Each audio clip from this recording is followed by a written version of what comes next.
안녕하십니까. JTV 저녁 뉴스입니다. 야생 조류에서 잇따라 고병원성 AI가 검출돼 방역에 비상이 걸렸습니다.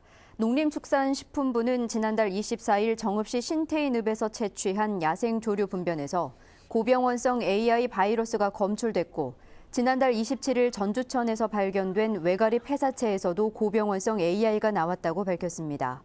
농림축산식품부는 추가 확산을 막기 위해 반경 10km 이내의 닭은 7일, 오리는 14일 동안 이동을 제한했습니다.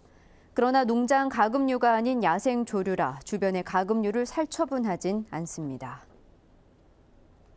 전북지방경찰청은 익산의 한 환경업체가 지정 폐기물을 이용해 폐석산을 불법 복구하는 과정에서 편의를 봐준 혐의로 익산시 공무원 57살 옥모 씨 등 관련 공무원 4명을 불구속 입건했습니다.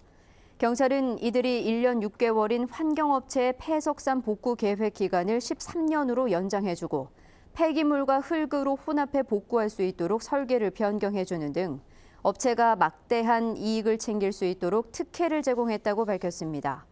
이들은 또 지난 2014년 환경업체가 복구하는 폐석산 침출수에서 비소 등 맹독성 발암물질이 검출됐지만 이를 묵인한 혐의도 받고 있습니다.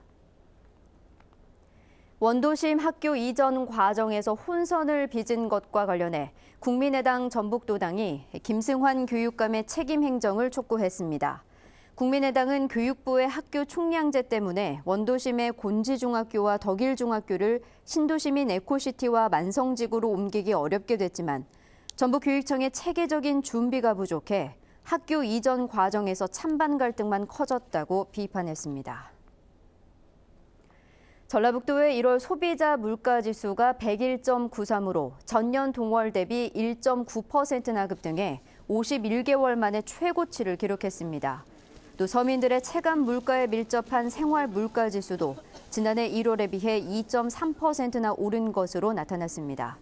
통계청은 이 같은 물가 상승이 AI로 인해 급등한 달걀값이 반영되고 무, 배추, 당근 등 농산물 가격이 여전히 들썩인 데 따른 것으로 풀이했습니다. 또 그동안 안정됐던 석유류가 유가 상승에 따라 전년 대비 8%나 오른 것도 물가 상승을 견인했다고 설명했습니다. 저소득층의 주거비 부담을 덜기 위해 임대 보증금을 무이자로 지원합니다. 전라북도는 저소득층이 영구 임대와 30년 임대 등 장기 임대주택에 입주하는 경우 임대 보증금을 무이자로 최장 6년까지 지원합니다. 지원을 희망하는 가구는 입주 계약을 한 뒤 시군주택부서에 신청하면 됩니다. 전주시가 동네 서점 인증제를 강화해서 동네 서점의 활성화를 돕기로 했습니다. 전주시는 전주에 실제로 매장을 운영하는 등의 인증 기준을 만족하는 동네 서점에서만 시립도서관에 비치할 책을 구매하기로 했습니다. 전주시는 지난 2015년부터 동네 서점 인증제를 도입해 18억 원어치의 책을 구입했습니다. 완주 지역의 로컬푸드 직매장이 최근 5년간 1,500억 원의 매출을 올린 것으로 나타났습니다. 완주구는 2012년 4월부터 지난해 말까지 12개 매장이 문을 연 뒤 모두 1,493억 원의 매출을 기록했으며 이에 따라 2,500농가가 한 해 1,200만 원가량의 소득을 올렸다고 밝혔습니다. 완주 로컬푸드는 올해 상반기 직매장과 레스토랑, 가공 체험장까지 갖춘 혁신도시 농식품 마켓도 정식 개장할 예정입니다.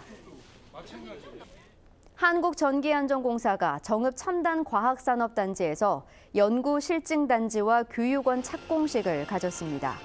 연구실증단지는 전기설비 안전진단 기법을 연구하고 전기자동차 무선 충전 시스템을 개발하는 역할 등을 하게 됩니다. 교육원은 전기안전 전문 인력 양성과 안전관리 담당자 교육을 맡게 됩니다. NH농협은행이 200명의 신규 직원을 채용하기로 하고 오는 10일까지 홈페이지를 통해 지원을 받습니다.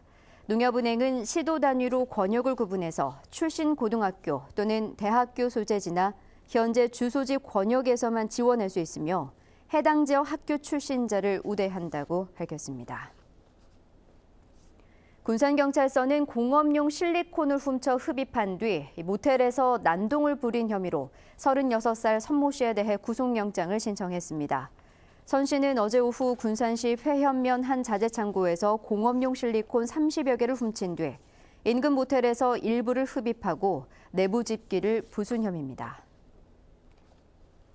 전북은 오늘 남원이 7도, 전주 4.4도 등 평년과 비슷한 기온을 보였습니다. 내일은 대체로 맑다가 오후부터 구름이 많아지겠습니다. 아침 최저 기온은 영하 7도에서 영하 3도, 낮 최고 기온은 6도에서 9도가 예상됩니다.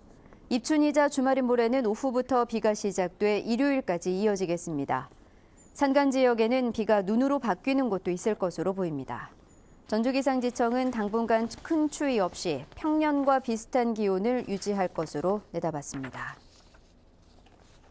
JTB 8시 뉴스 예고입니다. 겨울 산행을 하던 40대 여성 등산객이 실종된 운장산을 점검한 결과 정규 등산로가 아닌 곳에 목재다리를 설치하고 이정표조차 잘못된 방향으로 가리키는 등 문제가 많은 것으로 드러났습니다.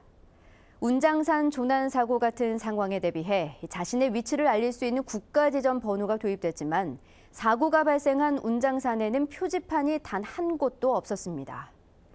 주택에는 소화기와 화재 감지기 등 소방시설을 설치해야 하지만 강제 규정이 아니다 보니 설치율은 여전히 낮은 것으로 확인됐습니다. 다음 달 아파트를 분양할 것으로 예상되는 전주 효천지구의 분양가가 3.3제곱미터에 1,000만 원을 넘을 것이라는 전망이 나오고 있습니다. JTB 8시 뉴스에서 자세한 소식 전해드리겠습니다.